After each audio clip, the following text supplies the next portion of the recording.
ทุกคนสบายดีเนาะมื้อนี้เนาะเขาจะพาทุกคนมาให้เห็ดปวกของแท้ของจริงเลยนี่ทุกคนเห็นปะหลอกน้อยๆเลยจริงพี่น้องของจริงเนาะมากับเอื้อยเพิ่นนะจีบเนาะ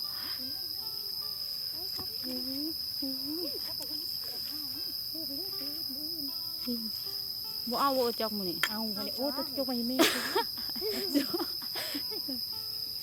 คือว่าแบบว่าเนาะเห็ดปวกใหม่เนาะกำลังเกิดทุกคนแบบว่าหลอกน้อยๆน้อยๆเลย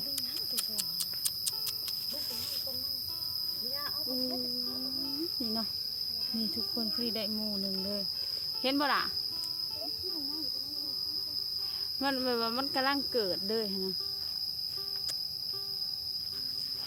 เดี๋ยวสิจีบให้ทุกคนดูนะ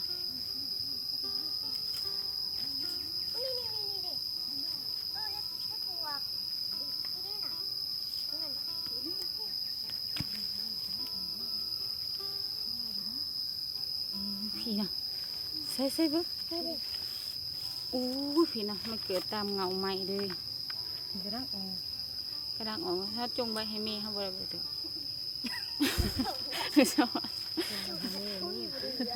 เอาหน่อยแบบว่าโคตรโศกดีเลยเหมือนเนาะจีบเอาคล้องแทะเลยว่ะ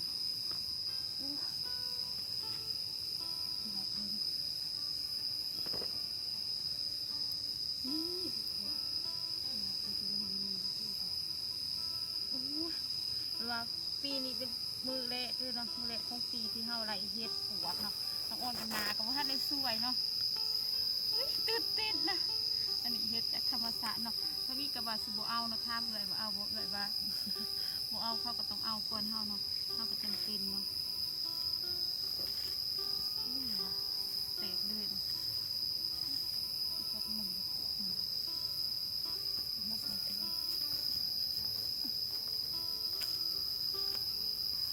คุณตื่นเต้นดิเห็ดปวกมันแต่ว่ามันเห็ดปวกว่าทางนี้นะมันบดอกใหญ่นะมันดอกน้อยแต่ว่าหอมเนาะเห็ดปวกเลยเป็นธรรมชาติเลยเอาใส่ไว้ก่อน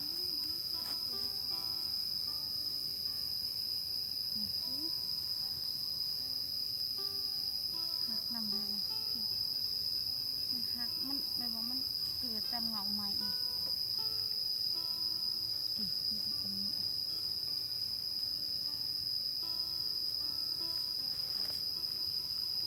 ถึงเฮาสิมาสวยก็ยังทันอยู่เลย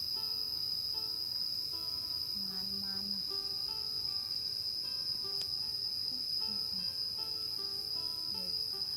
ขึ้นนี่ต้องใส่พันวัตถุเตะจะว่าอะไรเห็ดปวกเนาะโมโหว่าทางไทยก็ออกตัวผ่านน้องอ่อนกำลังออกเลยหลอกข้างนอกเลยทำไมถ้ามาอีกอื่นเช้าจะได้อีกเนาะ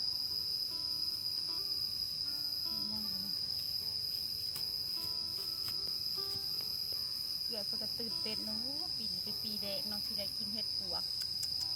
ทุกคนเลยมันเนาะ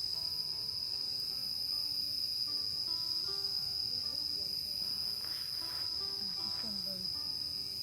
หอมอีกถึงหอมถึงน้ำไปพาทุกคนไปหาเลย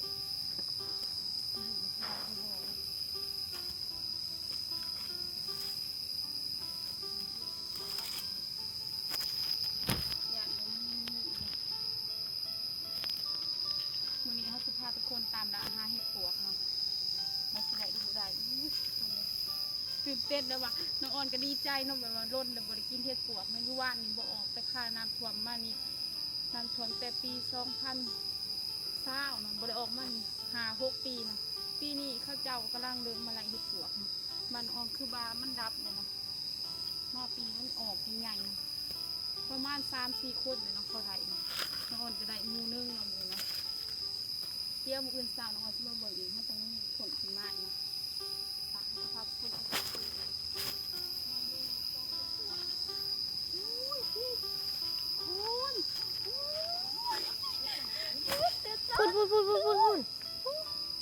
นี่ไม่ทายไก่ลูกพี่ทุกคนพี่มันเตะเอา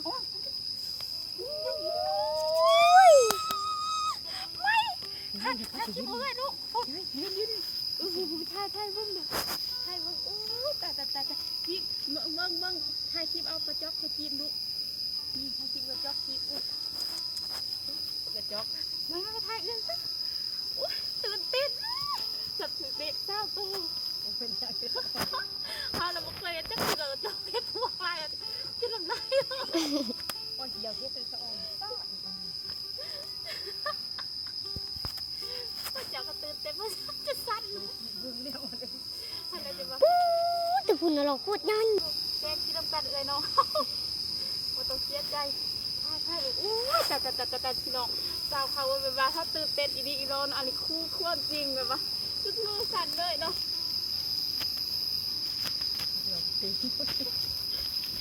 โอ้ลาสนีนี่ไว้เนาะลาสนีลาสนีเย็นๆบริกีแล้วเจ้าก็บุญล้น6 ปีเลยเนาะแต่ว่ามันตื่นเต้นนะโอ้มาเลยทุกคนเรามาเก็บเห็ดปวกทำกันเลยเนาะโอ้ตื่นเต้นเนาะจนสั่นเลยเนาะที่โอ้สิกระจอกคือมันเตะไปทางท่านเหยียบโอ้กระจอกโอ้สิไม่เหยียบเลยคอยตี ไปตื่นเต้นได้ ตื่นเต้นไล่ใช่ไหมตาตื่นเต้นมาเลยพี่น้องไม่อยากกินพี่น้อง อยู่พุ่นน่ะสาว ก็ได้สิเนาะโคตรเรือเห็ดปวกอันนี้ท้องแขกท้องจริงเลยนะกูไปเอาลูกเสือจะกระเดื่องขาไม่กินนี่เดี๋ยวจะมาบริกีบอกกูกำลังคือได้กินตรงนี้ว้ายจะต้องให้กินให้ได้โอ้ยไปหักมาแต่ลูกเลย ต้นเหยียบ มันไม่ก็เกินนะแต่มันไม่ พี่ไม่พี่มาหักเลย จะได้มามีเรียกยังดอกกูน พี่หน้าดอกใหญ่ ไม่อุ้ยไม่เยี่ยมเพี้ยตะลุนี่ทุกคนจะเบิ่งทุกคนอยู่ป่ะเต็มเลยมีเวิร์ดเนาะเนาะแต่ว่ามันหลอกมันง่ายนะที่ทุกคนมาเบิ่งหลอกตึง พี่ก็มี ง่ายงะตึงง่ายเนาะ ให้เห็ดพวกกระอกไงปวกได้ มานเนาะคนเฮามันมานที่จะได้ไปใส่กับมานเนาะหาเห็ดพอก็ได้เห็ดปัวกันโอ้เสียงราสนีจีนกวดตะม้วนดีราสนีเอ้ยราสนีหอยขี้ราสนีไม่ยับพี่ลูกยับพี่ละโอ้ยตาที่เป็นลมแต่นะแต่มันตื่นเต้นได้นะที่ว่าสีได้เห็ดปวกนะนี่แต่มูซาดื้อมูนอว่าเอาเห็ดปวกมากินแต่ว่าน้องอ่อนกับข้างเล็กเนาะแต่ว่าได้เห็นเห็ดปวกร้ายเลยเป็นหมูไปพูนเขาก็บูว่าจะคล้องสิมันมาเจอแบบนี้เนาะจนแบบว่าไม่จะต้องถ่ายจัดมันถ่ายจัดมันหมดนี่ทุกคนเดินพี่เต็มเลยพี่แถวพี่นู่นเห็ดปวกเกิดจากธรรมชาติทุกคนอันนี้โมเมนต์เขาปลูกเลยส่วนได้เห็นในคลิปเขาปลูกเอาเนาะลองเห็นอันนี้มันเกิดจากธรรมชาติเนาะทำไมออกมาเป็นเมนเฮ็ดอันนี้เนาะทุกคนเจียมเจริญอ้าวฮักทุกคนเบิกว้าตื่นเต้นดิใส่กระตาน้ำโอ้คันเป็นหลอกง่ายๆเนาะผู้ที่เต็มกระตาเลยเนาะกระจกเนาะผู้ที่ตีจอกเมื่อแกงกับเส้นแสบเนาะสันนี้เนาะถ้าปวกมันตื่นเนาะอันนี้เฮ็ดปวกยังเบิดจอกเนาะปวกปีนี่เลยปวกปีวะ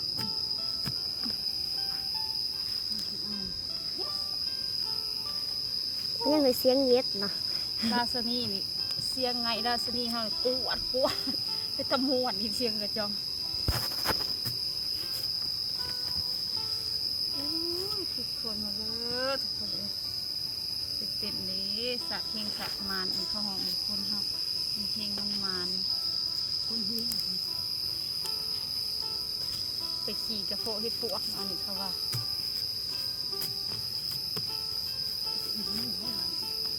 จอกสิบอะไรสิมาขอบคลองปลาย่างตัวนี้อะไรก็ต้องไปคลองอีสานน้ำโอ้เมื่ออีเมดีใจขนาดได้เนาะ ดีใจยังได้ยุ่งปวดดอย เนาะ Ừ. เจ้ากระปั้นให้เมทาวอนนี่ก็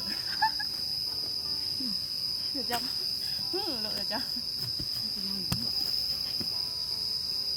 ปั้นให้แล้วนี่เฮ็ดปวงเข้าไปหินบนอุ้ยทุกคนเลยว่า ล่ามไปหดปุ่น นกออกเปิดตามไปได้ไหมคือเดือดร่มเสียถึงนั่นนะครับว้าวดอกนี้ก็ไม่โตจ้ะ ก็ อ่อนฮะเขาได้เดินมือใช่พี่วะ อุ้ย อุ้ยทุกคนพี่ดอกหมอกใหญ่เลยเนาะตื่นหอมนะดอกใหญ่นะนี่ยังว่าขั้นระเบิดเลยทุกคนยังไงอีดีเพิ่น ยังซึ่งอยู่ น้องผิดกระจอกมันแตกทางผิดมันกำลังฝนดินเลยนะ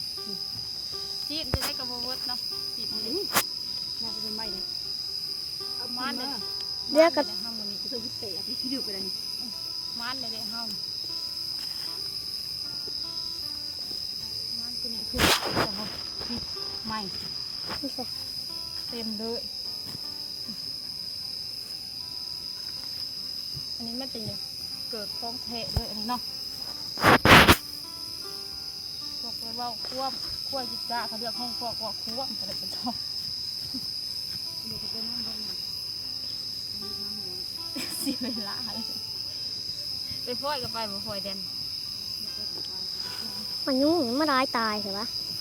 มึงกองเนาะบ่ไว้เด้อเอาเด้อโอ้เนาะหมูใหญ่อีดีเนาะเฮาก็ยังว่าเฮ็ดปวกบ้านเฮาบ่ได้เกิดแต่ข้าวน้ำท่วมบ้านพุ่นเนาะพวกกำลังมาเกิดโอ้มาเกิดกระสุกงานเลยลูกเอ้ยก็ได้เห็นเจ้าก็หักเจ้าสำลูกสำลาน โอ้ยหักตกกิน ถ้าได้เขาก็จะจอกปลาใบซักมือจังว่าเอา พอดีบุเรือ ตายไหม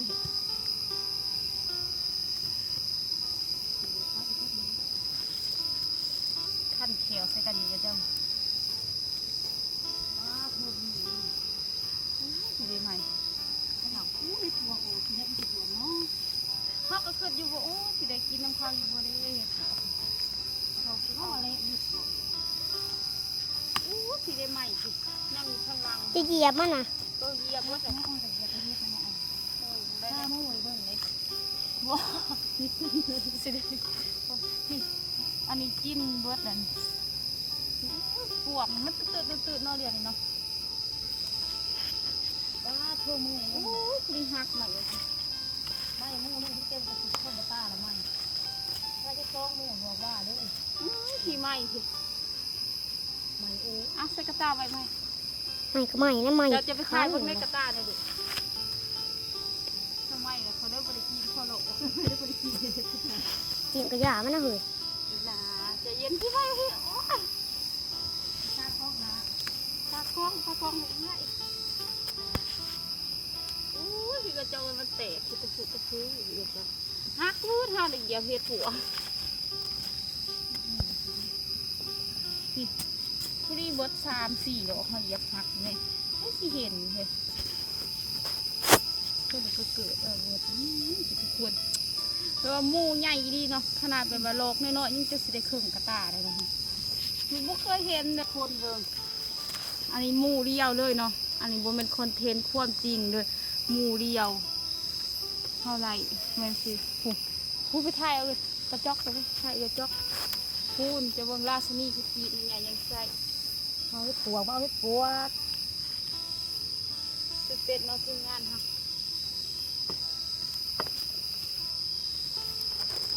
พุ่นอุ้ย ให้มันตรงนี้จ้ะเรื่องใหม่เลยเนี่ยถูกใจถูกใจเจ๊ถูกใจเป็นยังคักจะเอาไหม เอาไป นี่ เด้อทุกคนจะเบิ่งบ่เคยเห็นเห็ดปวกหมูใหญ่ดีแบบมีดไปเลยพี่น้องพี่จะคล้องก็จะมาสูบล้างหาลมนะคุดเป็นคุดนะทุกคนไปนี่เห็นอยู่พี่งานตามมานี่ดิมันแตกเลยพี่ไม่ก็สมัยเกือบเหยียบพี่นายยับไปไทยท่านยังอยู่ ไปพื้อออกมาเลย ไทยมันแบบเสียงมือใจไม่กลุกออกเลยบอกเอาเบิดยังของแท้ว้ายคนพี่อ้ายไหลดิ พี่ พี่ดึกเนาะที่ไม่จิ้มเดียวมันนี่ก็ละถ้าเอียงก็ลาสนี่กับมันย่อมแพ้กันจักวะใส่สิใส่ยังดูเหลือดนี่ยังดูเหลือดเนาะนี่ต้องดึงเอาก่อนนะ พูอยู่ไหนเนาะ นี่ทำไมเนาะพี่ดึกเนาะเฮ็ดปวกหมูนี่ก็จอกเป็นบัตรลมทลายเลยเนาะก็จอกเนาะขยันถ้ามันหลอกมันบานถ้ามันมืออื่นมาเห็นผู้ดีแรงเต็มไม่นะฮะก่อนเวลานะ โทษเนาะ พี่เนาะจะได้ถ่ายได้คลิปกัน วัดงอดนี่เศร้าจิ้มวัดจะถ่ายวัดมูลถ่ายเอียดกับมือถ่ายราคาหนึ่งจะเบิ่งใหม่ ซองหาเพชรผัวพี่อยู่พี่ก็มี สมัยเนาะเขาบุใบเลยสมัยเขายักจีบเลยได้ ว้า ตาย จีบอะไรได้ยังกระบุมี ต้องใส่โฟมมาผมอีกแล้วนี่ไม่ใช่เฮ็ดบ้านนั่นสิทุกคนจะเป็นเฮ็ดปวกอันนี้ พี่ก็มีเด้อ พี่มึงเราก็กินเยอะออกแล้ว พี่ ยอดกินอย่างนี้ออกมา โอ้ยคนละปืนนะจะบ้ง ไม่ได้ทายดีๆไม่เขาเซลเฮ็ดลูก นะจะมากินเอาอยู่พี่นะ พี่เนาะ ก็จะถ่ายให้เจ้า โอ้ยตายไปว่าตื่นเต้นเลยว่ายุดว่าย้อนเลยเนาะคนมาเด้อไปว่าเหือจนเปียกพื้นหนาเลยความตื่นเต้นเนาะหลังจาก6 ปีผ่านไปที่เฮาบริกินเห็ดปวกเนาะบ้านเฮาคือมาเจอไปว่าจนเลยจะสั่นจะเส้นเลยซ้ำใดสั่นถือเด็กเลยเนาะนี่เนาะคุณเนาะ เป็นโพ่นนี่ก็แม่นเลยนี่ ฮันเละจะวงมันแตกขึ้นมากหน่อไม้เนาะ จับเอาดอกคอย ไปหาหน่อไม้ไป อ้าว โอ้ จะไปก็เสียพี่เนาะสุดๆแล้วมันเกิดตามปวกเลยนะ คือสิไปยะหาหน่อไม้ จ้างไหนก็บ่ไปวะ คิวนี้ไม่ใครไปแล้วทุกคนสิเพื่อจะเต็มหนาเลยดีใจแห้งเนาะจะสั้นเบิดเลยเนาะก็คือว่าสีได้ร้ายขนาดนี้เนาะจนสิเต็มกระตาเลยพี่ยังมีอยู่พี่ พี่ ทำไม่ได้ไม่ตายพี่ ญี่ปุ่นก็มีจะทมมันเลย ใช่ด่ะนั่นเลย ก็คือว่า นี่มันพี่เดียวพี่ เจ้าสิให้ นี่ ให้ผู้ส่งไปอีนางเฟซเบิ่งกันนี่มันพกมาแต่อัน ขอยานถือกระถาเล่นเนื้อจ้า นี่สมัยขยันนี่กับ เขาบอกว่าเขาส่งไปกระไดเนาะ ฮะ เขาบอกว่าเขาส่งไปกระไดเนาะ ส่งไปก็ได้ จะเบิ่ง เราถือผ้ามาได้เนาะ สมัย ทำไมมีป้า ติดกระสับทุกคนนี่กระตาไม่เนี่ยมันอยู่ในความฝันเขาเลย ฮันจะคือแบบว่า คันเต็มกระยากเขามีกระทงพิเศษ ใช่ โอ้ไปอ่อนเขาไปเต็มกระตากลัวว่าสิปลายโลดละเลย ใช่ไหมแต่ถ้ามาโคสิเขาก็บอกขายกินไปกินความสุขเลยความสุขอยู่วันนอกวันนาเนาะอันนี้เขาห้องความสุขเนาะความสุขอยู่วันนอกวันนาไม่ว่าเหือกันย่อยเลยสด แต่ว่าจะบ่ฮู้จักเมื่อยเลยเนาะเฮาทีมเฮ็ดงานนี้ยังดูเลือดอันอีเรือหูกับเตรียมเนาะอีเรือกับค่อยๆแล้วก็เรือ พักอีแปงก็คือก่อน แม่นบ่ ยูพีดิยูพีได้เลย พี่บอกอู้ยพี่ยังไปที่ด่านถ่ายใกล้ๆสมัยสิแหละอู้ยแต่อีเมลพี่โกงอู้ลูกด่าอีเมลเลย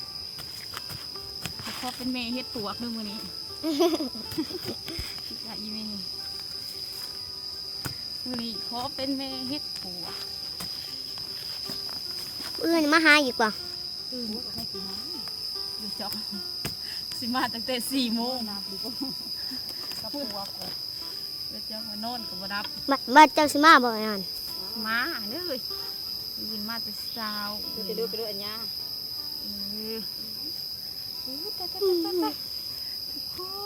ทุกคนมาเลยทุกคนเด้อมาเก็บเห็ดปวกเด้อ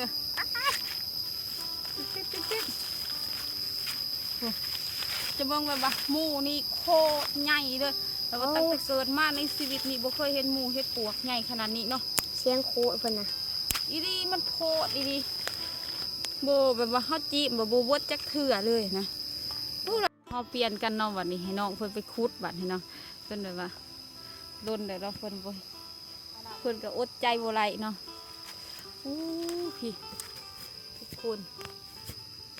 มีเฮ็ดเกิดจากธรรมศาสตร์เลยเนาะในดีๆด่ะอู้พี่ได้ดอกหนึ่งทางข้างอู้ยังไม่ได้บ่อื่นเศร้ามากมันก็เกิดแล้วหันมาสิอย่างเงี้ยนี่ดอกหนึ่งละทุกคนจะเบิ่งเห็ดไล่อีกประมาณ3 โลเนาะอันนี้บ่เป็นคอนเทนต์เลยอันนี้ความจริงเลยอันนี้เห็ดจากธรรมศาสตร์เฮาบ่ได้ปลูกอีหยังเอาเนาะแล้วบ่ฮู้ว่าสิได้เห็ดสำนี้น้องอ่อนยางมาซื่อๆเนาะส่วนเอื้อยมาแต่เลิกๆเพิ่นก็ยังเลยย่างเข้ามาวันนี้เลยเห็นทวิตหลอก1 2 หลอกมันออกมาเป็นหมู่บักใหญ่ๆอยู่แบบว่าสิป้าไว้ก็ยันเขาเอาเขาก็จะเป็นตรงไหนเอาเลยบอกกับมันก็บ่น้อยเนาะเฮ็ดปวกน้ำเฮ็ดปวกน้ำพ้นเฮ็ดปวกปีบ้านเฮาเนาะเฮ็ดปวกนะเห็นว่าหลังจากที่น้ำท่วมปี 2000หรือข้าวปี 2000พุ่นเนาะก็บ่ได้เกิดมาปี 2019แม่นบ่ไหม ก็ฮักก็เหี่ยงเลย ยังสวดกันเป็นสนั่นหวันไหวอยู่เนาะบ่ได้ตั้งใจได้ไหมเหยียบตะลุยเขาบ่ได้ตั้ง ปี ใจ ดาจะก็ฮักก็เหี่ยงเลยอันนี้อย่าเฮ็ด โอ้พี่แตกเบิ่นเนาะเหยียบไม่จิ้มเอาเวลากัดมันนี่ไม่ในตีนเจ้าไม่สมัยนี่ทุกคนเห็นบ่นี่เห็ดปวกเนาะมันแตกนี่ไม่แม่นเบิดอันนี้ กินออกกินเลย เอ้าแม่นบ่เอ้าสมัยดึกยังไงเอ้าถึกใจน้องเนาะไม่นาฬิกาเฮ็ดดะโอ้ดึกยังไงนะพี่ไม่พี่เฮาเหยียบพี่ไม่ผู้ที่มุนค่ะนี่เด้อพี่มัน ฮักอยู่แล้วหมอเอา มุนบ่เลยเนาะเหยียบมุนมินตีนเล็กมุดเลยทุกคนโอ้ภูมิใจเลยเนาะมาเบิ่งในกระตาตัวนี้ทีไรก็ภูมิใจพี่ ร้ายอยู่จ้า ยังลายอยู่เนาะ ก็ตา อู้แบบว่าผู้ไปขุดเนาะอันนี้ราสนีไม่ยอมแพ้ย่างรูเลือดเนาะหมื้นี้เนาะอู้โลกใหญ่เนาะไหมเนาะ จะเหยียบ เห็นบ่ ไม่อยากฟัง บ่ได้ตั้งใจเหยียบไปเลยตะคือพูดเป็นชมว่า มื้อนี้เฮาย่างเบิดมื้อเนาะมื้อนี้เนาะเฮ็ดปวก มื้อใดเฮ็ดปวกมื้อใดเฮ็ดออกใหม่ๆมันย่างเลยเนาะตลอด24 ชั่วโมงบ่ได้พักผ่อนเพราะว่าเฮาหาได้เฮาก็ไว้นึ่งไว้กินเนาะใส่ตู้เย็นไว้เพราะแล้วแบบว่าบ้านเฮาก็คือบ้านเฮาเนาะมันสิหาเงินหาคำได้ก็บ่หาแนวอยู่แนวกินกะเฮ็ดแนวได้แบบว่าฮักเบิดเนาะส่วนใดมัน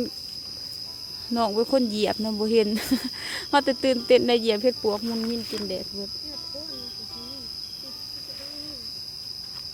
มองลูกไอ้เฮ่เอามันไม่ได้หมูใหญ่พบประไดนะจอกหมูน้อย พูดตัวนี้ หลอกมันกันน้อยเนาะเดี๋ยวหลอกน้อยๆอันนี้มันใหญ่เลย พูดได้ละผมไปโอ้อันนั้นมันเสือมัน ทุ่มไว้ โอ้ยบาด ทกคือก่อนว่า3โลจ้ะ โอ้ย โตแล้ว ลากออกมันทั้งขี้ดินนี่ได้อยู่สัก2 โลหาลากออกอันนี้ของแท้ของจริง ทุกคนอันนี้โมเมนต์คอนเทนต์ความจริงเลยทีเดียวจะเบิ่งหลอกความงามความตุยความงาม ได้แล้วดอกนึงโอ้ย ความจริงวะตุยดีใจเด้ เบิดคัน ม่วนบ่ ม่วน ม่วนไหวก็บอกให้แม่สาวมันไปเอา นี่เนาะเฮามาฮอดเฮือนแล้วว้าเฮ็ดปวกเนาะของแท้ของจริงเนาะ ใช่หมู่เดียวจะเป็นอันนั้น ถ้ามัน2หมู่เต็มกระตาเลย เอากระซ้ำรับมาใส่ ใช่สมูใหญ่ โอ้ยจ้ะ สัปปะนี้ก็ไปหาว่านี่ป่วยว่า จุ่ ว่าม ๆเนาะสามสิกินเนาะหวาน แกงอ่อนแกง ของแท้ของจริง เด็กก้อย บ่ได้พอแนวนี้ กิ มัน นน้ำกันนี่แกงกินน้ำกันนี่แหละ หมูเดียวเลยเนี่ย เดียวไม่เอ้ยแม่เจ้า ก็ ก็ ไล่ล่ะ เฮงโลก เด้ เนาะ มันลงเฟซอยู่นี่มันแฮงได้หลายกว่าเฮาจักดีๆแม่ งามงาม เอามากินแน่ คนบ่โทรหามันก่อน นอกกระลังเดิมเก่งเฮ็ดเลยเนอนเป็ดปวกเนาะล้างแล้วเนาะแต่แสบมาเด้อมากินข้าวน้ำกันเด้อเอาใส่กระลังปลาแหลกใส่เนาะแสบบ่แสบคักปลาแหลกลงไปเนาะเป็ดแต่แสบอยู่เด้อมาเด้อกินข้าวน้ำกันเด้อโอ้คนมาทานกินเห็ดปวกแกงเห็ดปวกเนาะพอกินน้ำกันหลายๆคนเนาะ